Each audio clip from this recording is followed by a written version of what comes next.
Rome, a legendary empire that has endured for millennia. Rome, a legendary empire that has existed for thousands of years, not only through glory, but also through profound lessons about humanity and the nature of society. But behind those victories and defeats lies a larger, deeper story about the evolution of the human mind. What mankind builds is also what they lose. This is not just a story of wars and glory, but also a journey of self-discovery, a confrontation with the inner darkness and decisions that shape destiny. Carl Jung once said, "Man cannot discover new oceans unless he has the courage to lose sight of the shore." The story of the Roman Empire is not just history, it is also a journey of confronting oneself, between great historical events and the darkness, between enduring values and the inevitable collapse. Let us, step by step, delve into every corner of this story to better understand the greatness and inevitable failures of an empire. These lessons are not just for the past, but also for us today. Part 1. The origins of Rome. A journey of finding the self through myth. The story of Rome begins not just from history, but from a great myth about the birth of an empire. From two abandoned children by the riverbank, who were later saved and nurtured by a she-wolf, eventually founding a mighty city.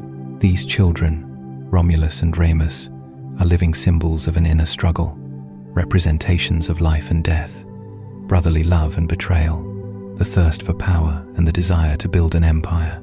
The lesson that Rome offers is not only about glorious victories or successful conquests, but, more profoundly, about the journey of self-discovery. In Carl Gustav Jung's view, myths are not merely fairy tales or fictions of ancient generations.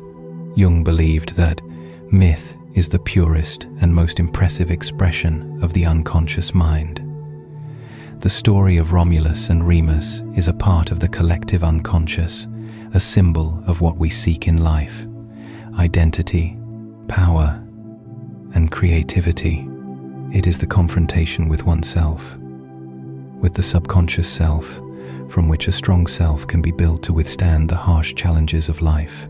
On the banks of the Tiber River, the twin brothers were saved by a she-wolf. In a situation of abandonment, being nurtured by a wild creature was not just about survival, but also a powerful metaphor for the formation of primal values, the raw power of humanity. This was the first confrontation with the wild, with the uncharted world outside. Carl Jung, in Man and His Symbols, said, "The unconscious is the source of the imaginative, creative, and spiritual faculties of the human mind." Thus, the image of the she-wolf, a wild creature capable of nurturing the two children, was not merely a natural phenomenon, but also a profound symbol of the intersection between humans and their wild instincts, an inseparable part of every individual that would later empower them to rise strong. However, in Rome's journey of growth, not everything was built on pure nurturing or love. As Romulus and Remus grew, they sought to build a great city, but an inevitable conflict arose between them, leading to the death of Remus, the only brother Romulus ever had.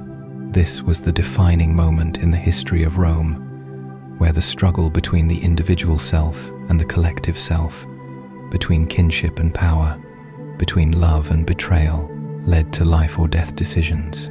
Jung once asserted, "What we do not face in our lives will be encountered in the future as fate."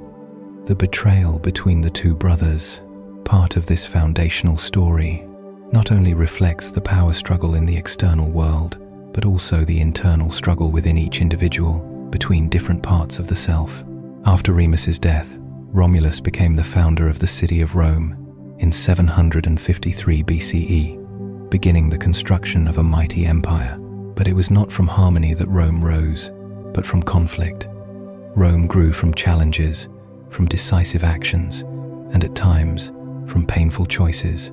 The kidnapping of the Sabine women to solve the city's shortage of women was not merely the act of a thief, but also reflected a thirst for power, the building of a society through forced decisions. This is a symbolic act that reflects how humans, in the process of building society, sometimes have to face difficult decisions and sacrifices they cannot avoid. Carl Jung said, "The way you think, the way you feel, the way you behave, they shape your identity." The actions of Romulus and the later kings were the results of internal thoughts and emotions, actions that might lead to suffering, but were also necessary steps in building a mighty empire. In the early days of building Rome, under the rule of 7 kings, the city gradually developed, but the challenges never ceased.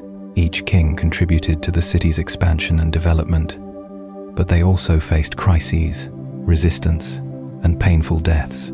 This is a journey of growth, an ongoing process of transformation. From instability and crises to stability and prosperity, Carl Jung observed in psychological aspects of the self that the self is not something ready-made, but something in continuous formation through choice of action. This is clearly shown through each phase of Rome's development, from its difficult beginnings to when the city grew into one of the greatest empires in the world. Thus, the story of Rome is not just the history of an empire, but the history of inner struggles in every human being, a journey of confronting the self, the inner darkness, to build a powerful society. It is not only a lesson in facing and conquering external challenges, but also a lesson in conquering the inner self, overcoming the darker parts of the soul to achieve lasting prosperity. And as Carl Jung said, "He who looks outside dreams, he who looks inside awakes." Rome began from a myth, from a miraculous survival, from difficult and sometimes painful decisions. But it is these very elements that contributed to the creation of an immortal empire. Just as in every human journey, one must sometimes overcome challenges, suffering, and loss to find one's own path. Part 2. The fall of the monarchy and the formation of the Roman Republic. The shift from darkness to light after Rome's turbulent early days, when the city had just begun to emerge from the womb of nature and shoulder the heavy responsibility of history, a pivotal moment arrived, the overthrow of the monarchy.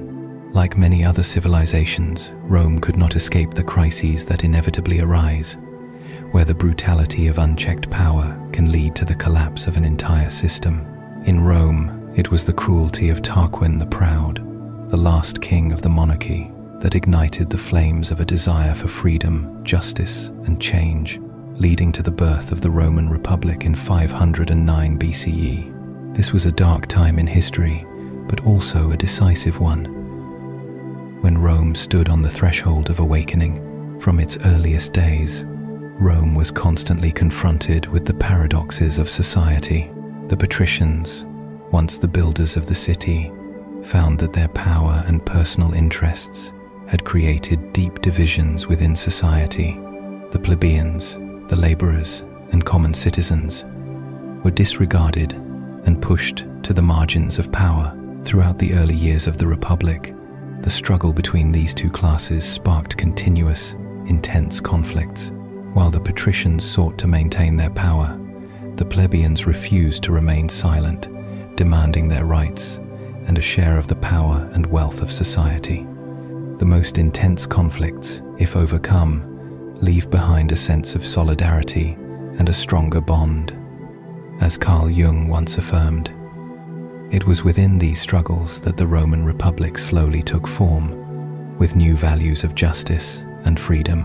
One notable feature of this period was the establishment of one of the most significant reforms in Roman history, the creation of the office of the tribune, representing the plebeians. This was not just a step forward in ensuring the rights of the lower classes in society, but also a symbol of the evolution in the political and cultural consciousness of Rome. From Carl Jung's perspective, this is a manifestation of a transformation in the collective psyche, from a society ruled by powerful individuals to a society seeking balance, seeking a more reasonable and equitable system of governance. Jung once wrote, "What we resist persists." The Roman Republic, during this period, faced unavoidable internal contradictions. But these conflicts helped it mature and become a stronger, more just political system. The next step in the formation of the Roman Republic was the introduction of the 12 Tables, one of the most important legal achievements in Roman history. This legal code not only helped ensure legal transparency, but also marked a major step forward in protecting the rights of all citizens, regardless of their social class. According to Jung, the law is the highest form of order and the highest expression of society's values. The 12 Tables formed the foundation for a just legal system, where the rights of every citizen were respected and protected. It was a testament to the Romans' maturity and their learning from the past, recognizing that a legal system could not serve only the powerful, but had to be a tool to protect all citizens in society. But amidst all these reforms, an important question must be asked.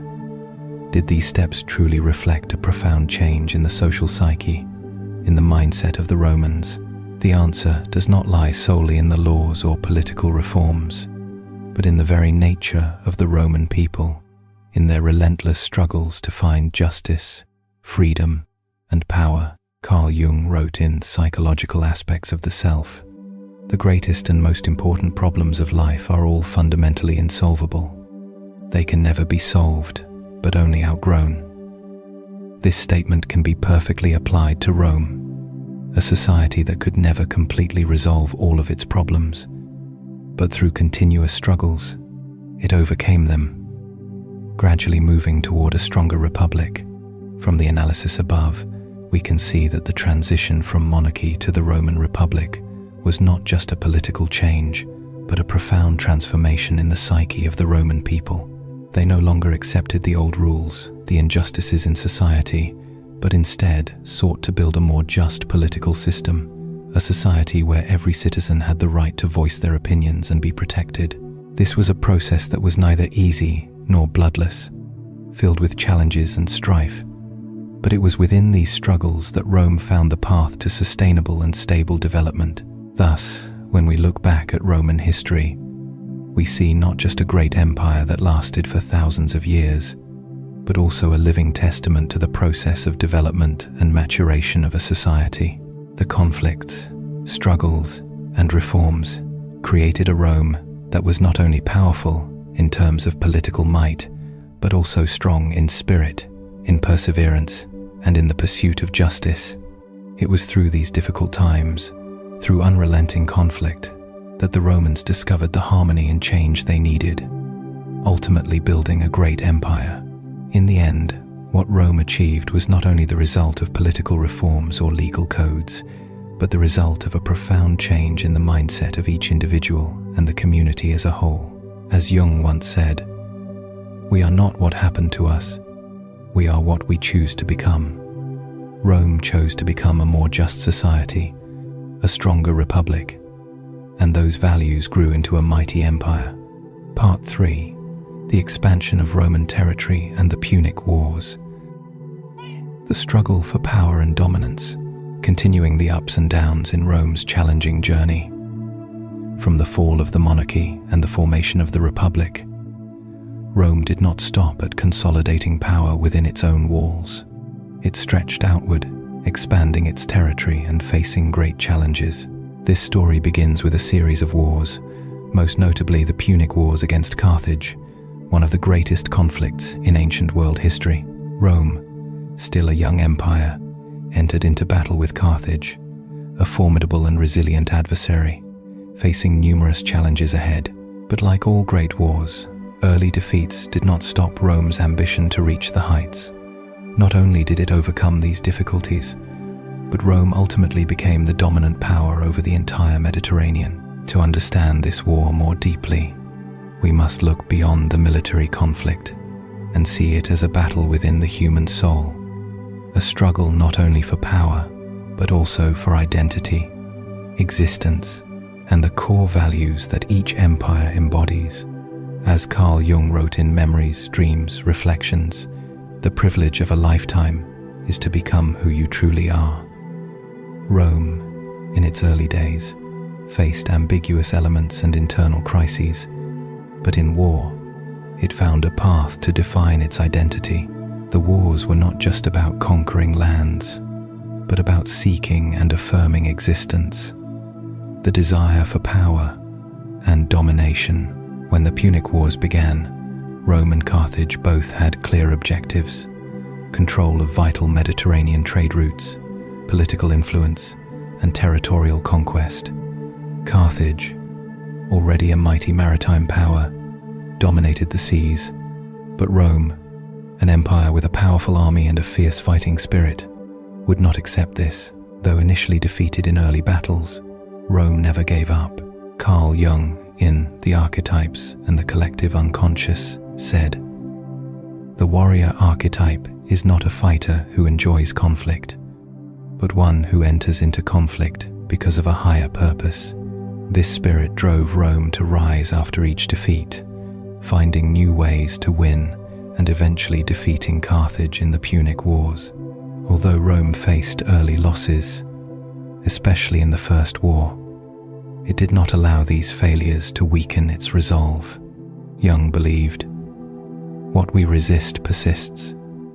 In this case, Rome did not resist its defeats or challenges, but instead, it learned and grew from them.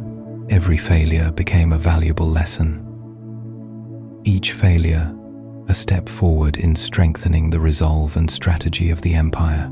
Rome gradually adapted its tactics, improved its military, and learned from its previous mistakes. The Second Punic War, with the bold and sophisticated tactics of Hannibal, the famed Carthaginian general, was an immense challenge for Rome. Hannibal's daring and intricate strategy brought Rome face to face with fierce battles. But it was through this challenge that Rome recreated and affirmed its strength. Ultimately, with the decisive victory at the Battle of Zama, Rome overcame Carthage and solidified its position in the ancient world. It was Rome's resilience and continual learning from its failures that built a powerful empire, not only militarily but also spiritually, as Carl Jung shared in Psychological Aspects of the Self. The self is not something ready-made, but something in continuous formation through choice of action. Rome continuously reshaped its identity through each decision made in these fierce battles. The Punic Wars were not just wars between great powers. They reflected the nature of human development and transformation within societies. For Rome, victory was not only about gaining power and resources, but also about affirming internal strength, the ability to overcome challenges, and conquering oneself. It was in these wars that Rome not only became the dominant power of the Mediterranean, but also created a grand image of its identity, an empire that would never surrender, never be subdued. The greatest lesson from the Punic Wars is the spirit of never giving up. Even when faced with the harshest defeats, Rome did not allow challenges to defeat them. Instead, they used these defeats as a springboard to rise stronger. As Carl Jung said, "You are what you do, not what you say you'll do." Rome proved that with unwavering action and enduring spirit, nothing is insurmountable. Ultimately, Rome's victory in the Punic Wars was not only a military triumph, but the victory of a civilization, of a resilient soul, of people who dared to face adversity and rise again. In doing so, Rome became a great power, dominating the Mediterranean, and left behind a monumental legacy for the world. That legacy was not only military, but also a testament to how people can overcome challenges, discover their hidden strength, and achieve greatness. Part 4. The Rise of Julius Caesar and the Fall of the Roman Republic. From personal power to the transformation of history. After the resounding victories in the Punic Wars, when Rome had risen to become the dominant power in the Mediterranean, it was soon faced with a new challenge: internal division and political conflict. The Roman Republic, with its initially stable political system, began to show signs of strain, especially as powerful generals like Julius Caesar emerged. Caesar's rise was not only a milestone in Rome's military history, but also a symbol of a profound shift, where personal power began to overshadow the values of the Republic, marking the end of the Roman Republic and the beginning of the Roman Empire. Julius Caesar, known for his extraordinary military talent and leadership abilities, overcame the barriers within Roman politics and ascended to the pinnacle of power. The story of Caesar is not just the story of one man, but also an image of an individual who dared to transcend the limits of the social and political system, challenging the rules that everyone thought were immutable. When Caesar crossed the Rubicon in 49 BCE, he made an irreversible decision, a turning point not only in his own life, but in the history of Rome. The die is cast. Caesar famously declared as he crossed the Rubicon, fully aware of the gravity of his action. This is a moment that Carl Jung could describe as a leap of the individual into the unconscious, crossing beyond what had been preordained and stepping into an unknown future, fraught with danger. Looking at what Julius Caesar accomplished, we see not only the greatness of a military leader's actions, but also the psychological transformation of an individual confronted with a crisis. As Carl Jung wrote in Psychological Aspects of the self is not something ready-made, but something in continuous formation through choice of action. The great decisions, such as Caesar's crossing of the Rubicon, created a transformation not only in Roman politics, but in Caesar's own identity, as well as in Rome's development. The old world of the Roman Republic, with its system of shared power, began to dissolve, making way for a concentrated personal power in the hands of one man. However, the rise of Julius Caesar was not merely a story of power. It was also a story of deep changes in the collective psychology of Rome. The Roman Republic, a political system that had existed for centuries, could not avoid the internal factors that weakened it. The division between the patricians and plebeians grew ever deeper. The aristocracy, while maintaining power, could no longer offer practical solutions to the problems of society. This was the period in which individuals like Caesar, Pompey, and Crassus, known collectively as the First Triumvirate, took advantage of these conflicts to build their own personal power.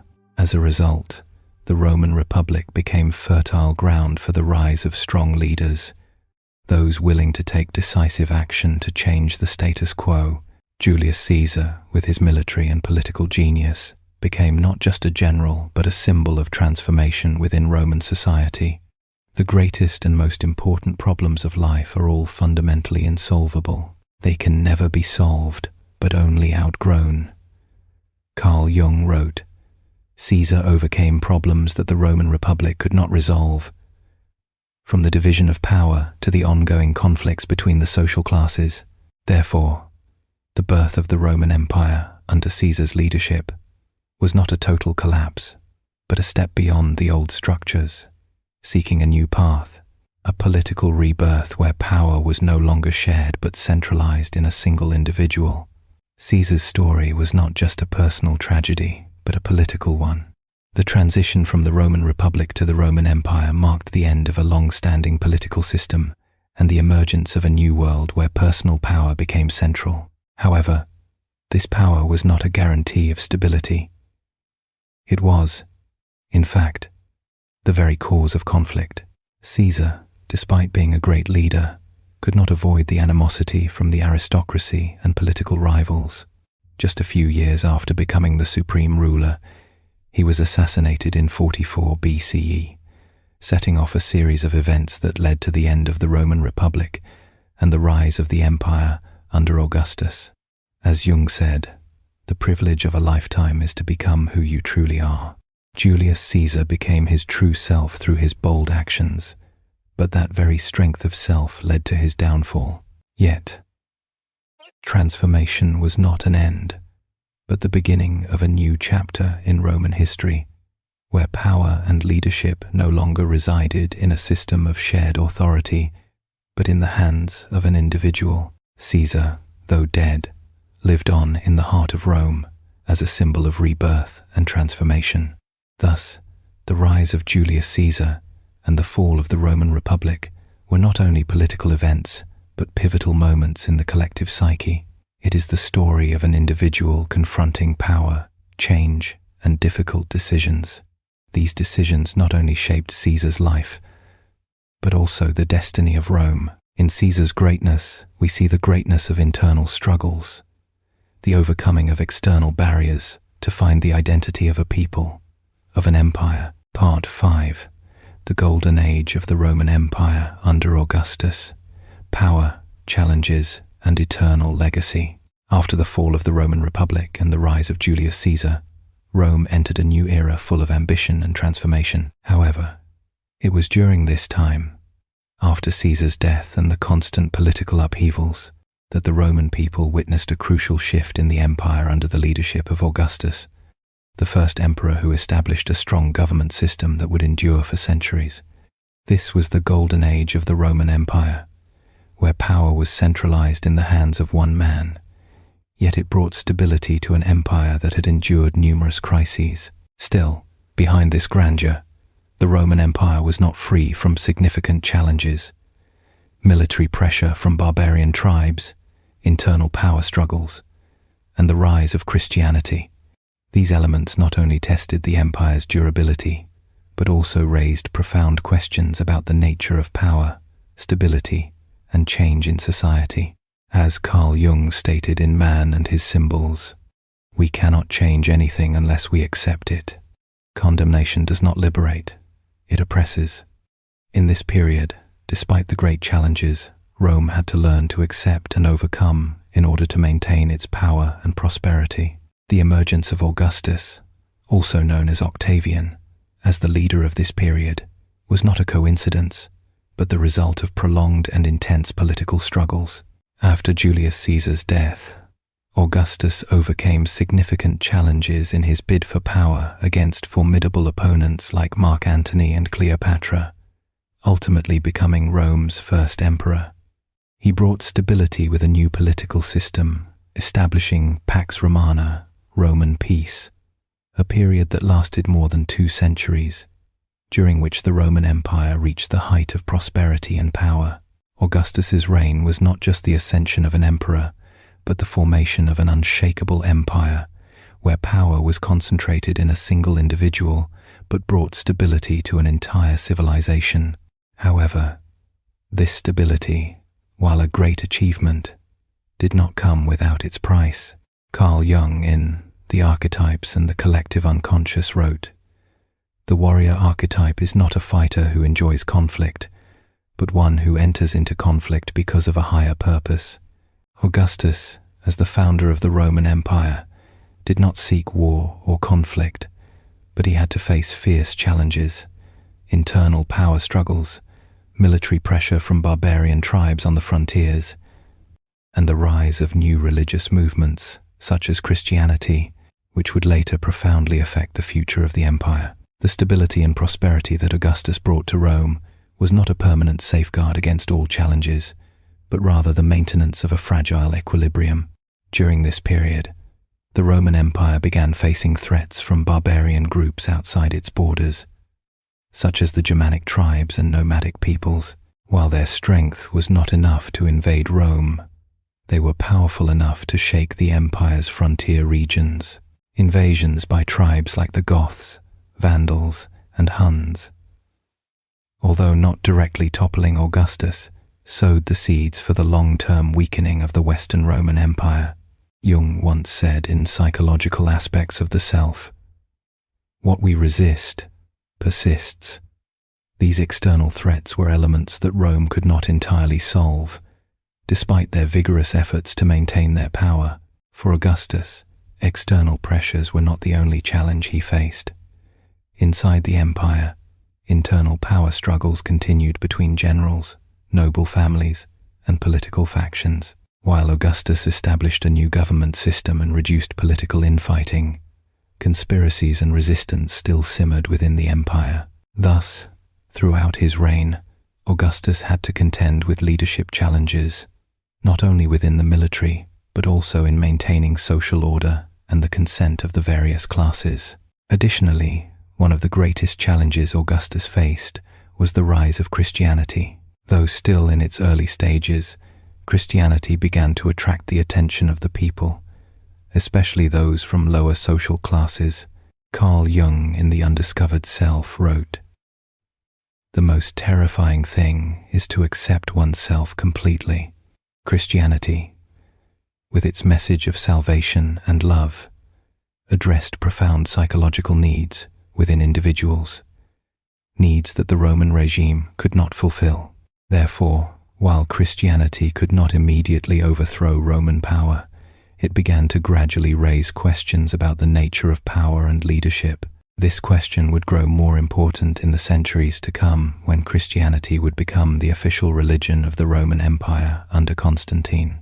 Thus, the Golden Age under Augustus's leadership was not a period of perpetual stability, but one filled with challenges, struggles, and uncontrollable factors.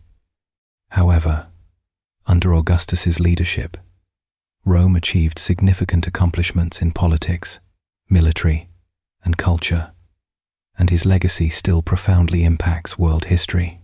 This legacy was not only about material achievements, but also a lesson on power, stability, and change, as each empire must face both its internal and external contradictions.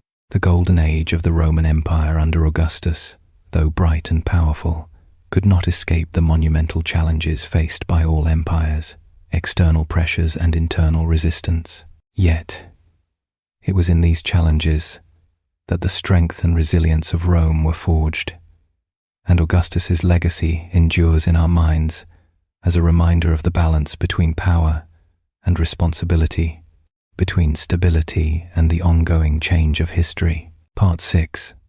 The Fall of the Western Roman Empire and the Survival of the Eastern Roman Empire.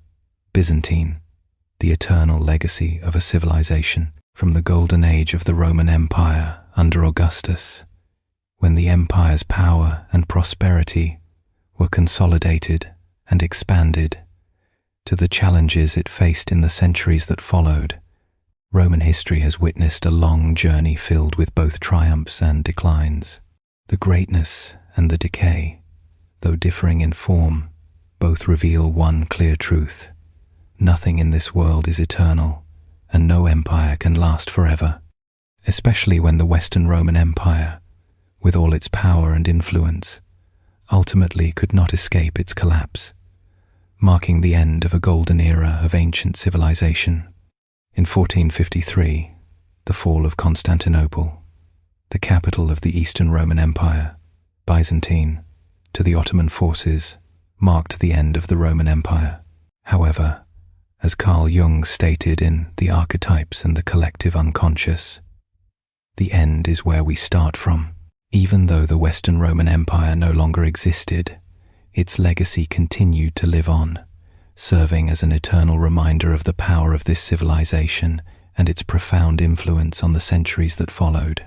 This legacy was preserved not only through the Eastern Roman Empire, but also through the contributions Rome made to law, culture, and politics, which shaped the foundation of modern Western civilization. The collapse of the Western Roman Empire in the 5th century was not the absolute end of the civilization it represented. In fact, as Jung pointed out, what we resist persists. Although the fall of the Western Roman Empire was inevitable, its core values, law, political structure, and culture continued to endure through the Eastern Roman Empire, influencing all subsequent civilizations. From the streets of Constantinople to the surviving historical monuments, from the Roman legal system to achievements in architecture, art, and language, the legacy of the Roman Empire lives on in every Western culture. This does not mean that the existence of the Eastern Roman Empire, Byzantine, was merely a passive continuation. On the contrary, it was the transformation, the rebirth of a civilization threatened by the constant changes of the world. While the Byzantine Empire was not identical to ancient Rome, it preserved many core elements of the Roman Empire, particularly in safeguarding its cultural, legal, and political heritage. The Eastern Roman Empire preserved the monumental achievements of Roman civilization, especially in the area of law, where the Roman code was revised and maintained for centuries. Roman law remains the foundation for many modern legal systems, from Europe to North America. Moreover, the preservation of Roman civilization is also evident in the continued development of cultural values. Although the Eastern Roman Empire no longer held the same power it once did, its influence in fields like education, literature, and art left a profound mark. Byzantine scholars preserved the works of Roman philosophers, writers, and scientists, while transmitting this knowledge to the Islamic world and the West, contributing to the Renaissance later on. The libraries, academies, and research centers of Constantinople continued to serve as sources of creativity and knowledge for future generations. One of the most notable elements of the Roman legacy is the political principles it left behind. Carl Jung, in Memories, Dreams, Reflections, said, "The privilege of a lifetime is to become who you truly are."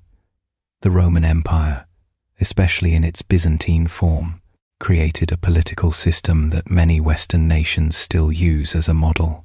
Principles of power, social governance, and the distribution of authority within the Roman Empire deeply influenced Western political systems, from medieval European nations to modern democratic states. The existence of the Eastern Roman Empire for over 1,000 years after the fall of the Western Roman Empire is a testament to the power of a political system capable of maintaining stability over a long period of time. However, it cannot be denied that the Eastern Roman Empire also faced immense challenges. The fall of Constantinople in 1453 to the Ottoman Turks was one of the most tragic yet defining events in history. In its final years, the Byzantine Empire faced fierce external attacks and internal conflicts between power groups. Yet, in this event, we can also see the reflection of what Jung said in the Red Book. The privilege of a lifetime is to become who you truly are. This is a reminder of the inescapable nature of time and change, the inevitability of the fated ends of every empire and civilization. Nevertheless, the fall of the Roman Empire was not the end of everything. In fact, the legacy of Rome continues to live on in modern Western civilization, in its legal principles, political structures, and cultural foundations. From legal systems, language, architecture, to political institutions, Rome's legacy remains present, deeply influencing nations and societies for centuries. As Jung once said, "We are not what happened to us. We are what we choose to become." And indeed, the legacy of Rome is not just about what has passed, but what we choose to preserve and develop the values and spirit it passed on to the world. With the fall of the Western Roman Empire and the survival of the Eastern Roman Empire, we witness a transfer of civilization, a journey through time that not only leaves us lessons on power and decay, but also on rebirth and regeneration. Though an empire may fall, its legacy continues to live on, and its influence remains present in every society and culture it has touched. The end of the Roman Empire is not just a change in history, but a reminder of the eternal nature of humanistic values. Values we can continue to learn from and develop in our modern lives.